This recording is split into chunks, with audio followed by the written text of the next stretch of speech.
चलिए अब तेजी से डिस्कस करते हैं. Liquid ammonia bottle is cooled before opening the seal. Advance level 4. Liquid ammonia bottle is cooled before opening the seal. Why? देखिए, ammonia is a volatile substance. It's a volatile matter. It evaporates very fast. At high temperature, उसका vapour pressure ज्यादा होएगा and owing to which it would evaporate very fast. तो यदि आपने उसको room temperature पर open कर दिया तो बॉटल खोलते से ही सारी अमोनिया उड़ जाएगी. इसलिए खोलने से पहले उसको कूल कर दिया जाता है, उसको चिल्ड कर दिया जाता है, टेम्परेचर उसका मिनिमाइज कर दिया जाता है. जब हम टेम्परेचर मिनिमाइज कर देते हैं तो वेपर प्रेशर कम हो जाता है और उसका वोलेटाइल नेचर कम हो जाता है, उसका रेट ऑफ इवापोरेशन कम हो जाता है. तो खोलने पर वह अमोनिया उड़ेगी नहीं, अन्यथा वह अमोनिया उड़ जाएगी. 15th, semi permeable membrane of copper ferrocyanide is not used for studying osmosis in non aqueous solution. देखिए, copper ferrocyanide, the membrane of copper ferrocyanide behave as an ideal semi permeable membrane for water solvent. यदि water solvent है तो copper ferrocyanide की जो membrane है वह एक ideal semi permeable membrane के माफिक बिहेव करती है, because the pore size of copper ferrocyanide membrane is same as the size of water molecule. copper ferrocyanide की जो membrane होती है उसमें जो pores होते हैं, their pore diameter, the pore size is nearly equal to the size of water molecule. Hence वो water molecule को allow कर देता है मगर बाकी किसी और molecule को allow नहीं करता. इसलिए वाटर मॉलिक्यूल के लिए वह एक आइडियल सेमी परमिएबल मेम्ब्रेन के माफिक बिहेव करती है. मगर कोई दूसरा सॉल्वेंट यदि होगा तो उस दूसरे सॉल्वेंट की साइज, दूसरे सॉल्वेंट मॉलिक्यूल की साइज उसकी पोर साइज से डिफर करेगी. इसलिए वहां पर वो सेमी परमिएबल मेम्ब्रेन के माफिक बिहेव नहीं करेगा, या तो वो अलाउ ही नहीं करेगा या फिर सॉल्यूट को भी अलाउ कर देगा. इसलिए कॉपर फेरोसाइनाइड की मेम्ब्रेन को सिर्फ वाटर के साथ ही सेमी परमिएबल मेम्ब्रेन के रूप में इस्तेमाल करा जाता है, किसी और सॉल्वेंट के लिए नहीं. Which solution will have highest boiling point? Highest boiling point उसका होगा जिसका डेल्टा टी भी हाई होगा. डेल्टा टी भी हाई उसका होगा जिसकी मोलालिटी हाई होगी, और मोलालिटी उसकी हाई होगी जिसके नंबर ऑफ पार्टिकल्स ज्यादा होंगे. देखिए 1% solution of glucose, 1% means 1 by 180 moles. 1% solution of NaCl, 1% solution of NaCl means 1 by 58.5 into 2 moles, क्योंकि NaCl 2 पार्टिकल्स दे देंगे. 1% solution of ZnSO4, 1% solution of ZnSO4 होगा 96 plus some 160 into 2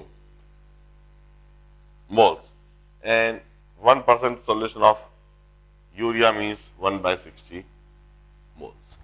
अब देख लेना है इसमें सबसे ज्यादा मोल्स जिसके होंगे उसकी मोलालिटी सबसे ज्यादा होगी, उसका डेल्टा टी भी सबसे ज्यादा होगा, उसका टी भी सबसे ज्यादा होगा. मैं कहता हूं 1 by 60 यूरिया के लिए ये सबसे अधिक दिख रहा है. ये 1 by 180, 1 by 80 के आसपास है. नहीं नहीं नहीं, ये सबसे अधिक दिख रहा है. This is highest. This is highest. 2 by 58.5 मतलब 1 by 30 लगभग. इसके सबसे ज्यादा मोल्स हैं. सबसे ज्यादा मोल्स होने से इसकी सबसे ज्यादा मोलालिटी होगी, और सबसे ज्यादा मोलालिटी होने से डेल्टा टी भी सबसे ज्यादा, और इस वजह से टी भी सबसे ज्यादा. मैं थर्ड प्रॉब्लम कर देता हूं.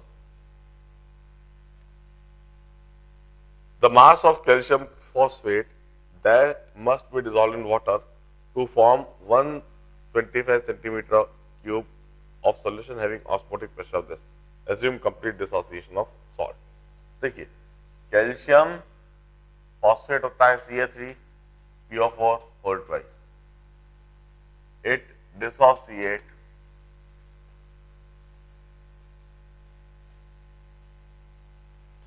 Like this. इसके एक पार्टिकल से हमें 5 पार्टिकल मिल जाते हैं, इसलिए इसका वॉन ऑफ फैक्टर आई है। अब suppose W grams of calcium phosphate, तो W grams means W upon इसका मॉलिक्यूलर वेट, कैल्शियम फॉस्फेट का मॉलिक्यूलर वेट निकाल लेते हैं, 3 इंटू 40 120, 120, फॉस्फोरस का 31 62, O4 का 64 128, 128। इस तरह से 0 1 and 310 मोल्स। अब यदि W अपॉन 310 मोल्स है तो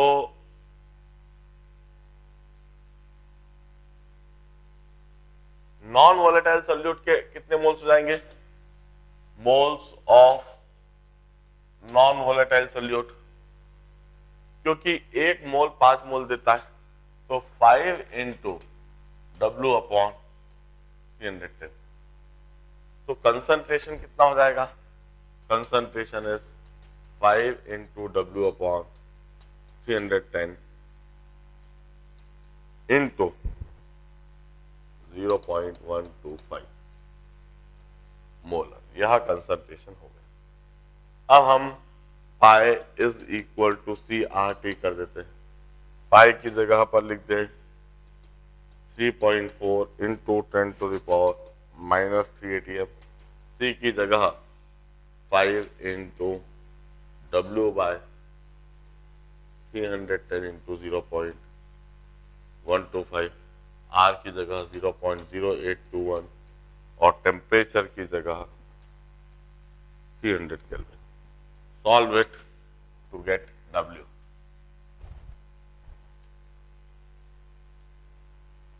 This is third problem of PFP. This is 19th problem of objective.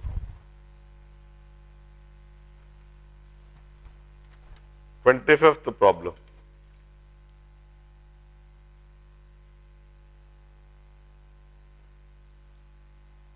Two solvent A and B have Kf this.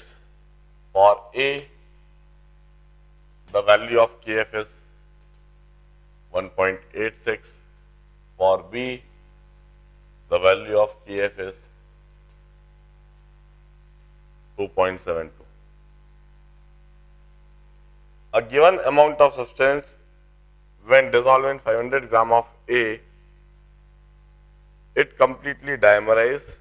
When same amount is dissolved in 500 gram of B, the solute undergo trimerization. What will be the ratio of observed lowering in freezing point? अब कोई सा substance है वो dimerise होता है A में, तो इन A W grams, यदि मैंने NS मोल्स डाले, NS moles of non volatile solute, वो डायमराइज हो रहा है, तो डायमराइज होने से उसकी मोलालिटी क्या हो जाएगी? एक तो उसके मोल्स आधे रह जाएंगे और 0.5 kg में डाला जा रहा है 500 ग्राम में, तो ये उसकी मोलालिटी हो जाएगी। तो डेल्टा TF जो होगा इसमें KF इंटू मोलालिटी, KF की जगह पर 1.86 इंटू मोलालिटी की जगह NS बाय 2 अपॉन 0.5। ये तो इन A हुआ।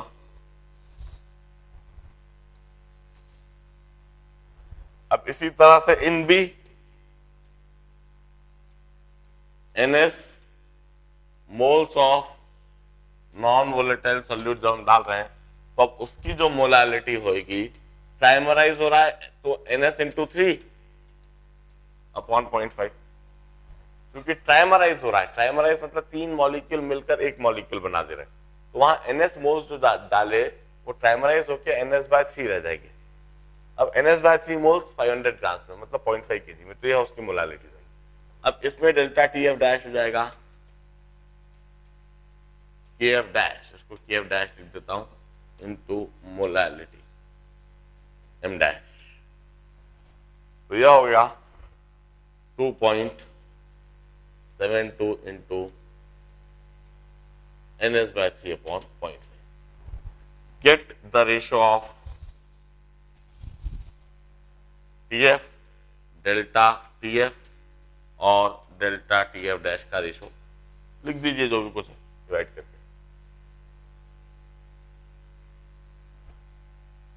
40th प्रॉब्लम करूंगा।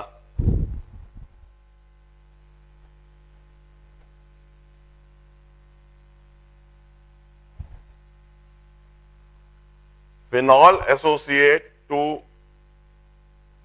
in benzene to double molecule C6H5OH। यह बेंजीन के अंदर डायमराइज करता है C6H5OH whole twice। 2 gram of phenol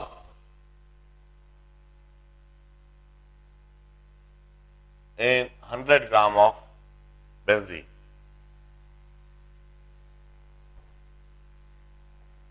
has its freezing point lowered by observed delta TF जो है that is 0.72। KF of benzene दे रखा है 5.12। Calculate degree of association. अब इन केस ऑफ एसोसिएशन के केस में हम लिखते हैं, सबसे पहले वांट ऑफ फैक्टर हम लिखते हैं I is equal to 1 minus alpha into 1 minus 1 by n। Phenol के केस में हम लिखेंगे I is equal to n की जगह 2 रख देंगे, n इज इक्वल टू 2, क्योंकि 2 मॉलिक्यूल डायमराइज हो रहा है, तो वांट ऑफ फैक्टर यह I हो गया। अब हम सबसे पहले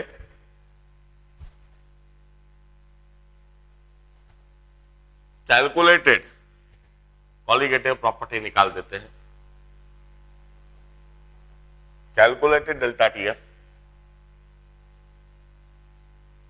is 1000 KF W by M into W। तो calculated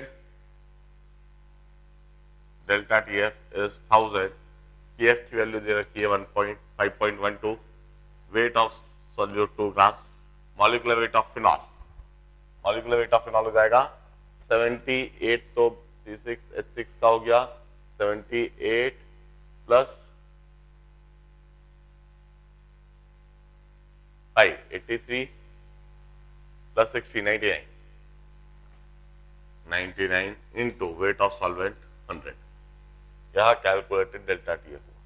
अब ऑब्जर्व डेल्टा TF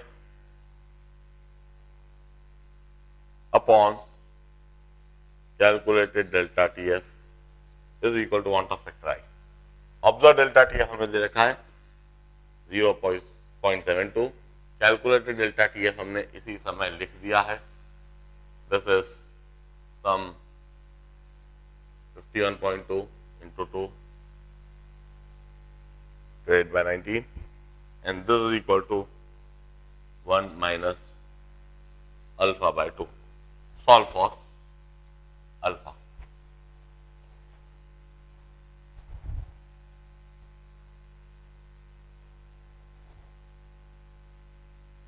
PFP के सारे डाउट्स हो गए। इसके बाद में अब एडवांस लेवल ऑब्जेक्टिव प्रॉब्लम्स और advance level problem from IIT JEE ये सब करवाऊंगा। ध्यान से देख लो अभी तक का। फर्दर और जो डाउट्स हो फटाफट लिखवा दो। चलिए पहले पर मैं एडवांस लेवल प्रॉब्लम ही तेजी से सॉल्व करता हूँ, जो लिखे हुए ऑलरेडी। थर्ड और फोर्थ पहले करता हूँ। 0 पॉइंट एडवांस लेवल में 33 लिखा हुआ है एडवांस लेवल में 33। 0.025 molar solution of monobasic acid has freezing point delta TF is -0.0, freezing point दिया हुआ है। Observe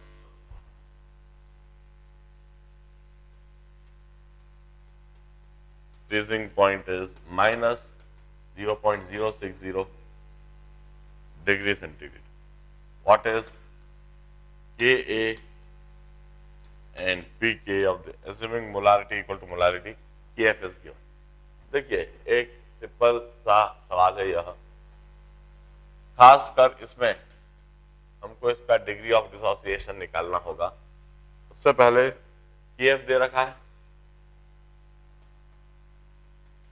Kf is 1.86, तो हम molarity nearly equal to molarity भी दे रखा है, molarity nearly equal to molarity. तो मैं सबसे पहले कैलकुलेटेड डेल्टा टीएफ निकालू। कैलकुलेटेड डेल्टा टीएफ होता है केएफ इनटू मोलारिटी। केएफ की जगह 1.86 और मोलारिटी की जगह 0.025। अब HA जो कि इस तरह से डिसोसिएट होता है H positive plus A negative, N equal to 2S के लिए वांट ऑफ फैक्टर हम जानते हैं 1 प्लस अल्फा इंटू N-1, इसके लिए वांट ऑफ फैक्टर हो जाएगा 1 प्लस अल्फा। अब observed delta TF upon calculated delta TF is equal to van't of factor. Delta TF दे रखा है -0.060, तो ऑब्जर्व डेल्टा टीएफ हो जाएगा 0.060। कैलकुलेटेड डेल्टा टीएफ हमने निकाल रखा है, दैट इज दिस 1.86 इंटू 0.025, और ये हो गया i, that is van't of factor 1 plus alpha. इधर से अल्फा आ गया, अल्फा आ जाने के बाद हम कहते हैं K is alpha square C by 1 minus alpha, it's equal nearly equal to alpha square C. Concentration दे रखा है, अल्फा हमने निकाल लिया है, ये निकल जाएगा। और पी के हम अच्छी तरह से जानते हैं, पी के इज माइनस लॉग ऑफ के। सॉल्व कर दीजिए।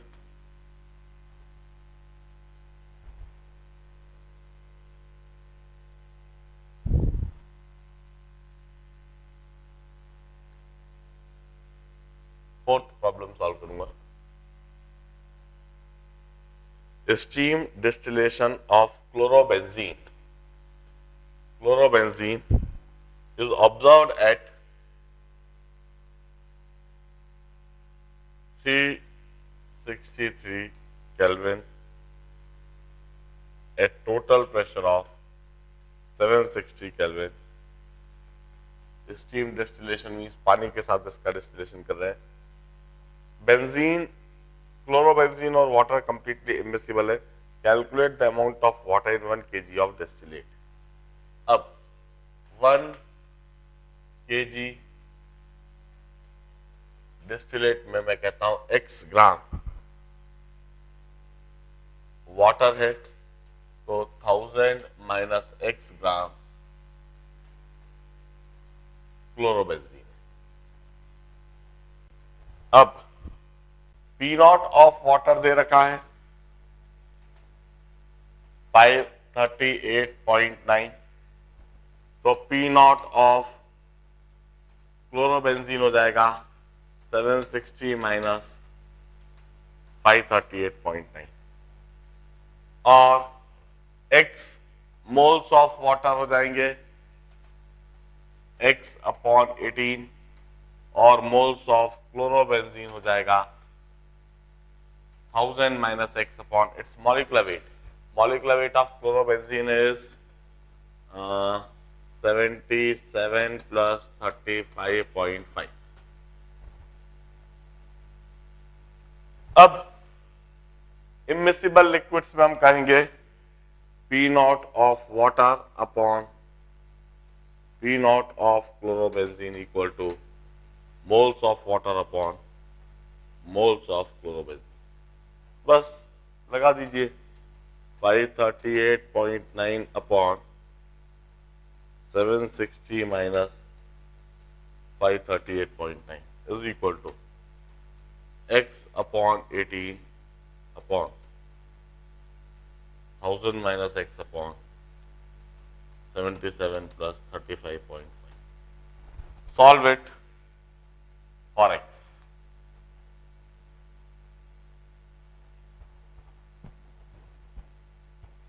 13th प्रॉब्लम करता हूं इसके बाद.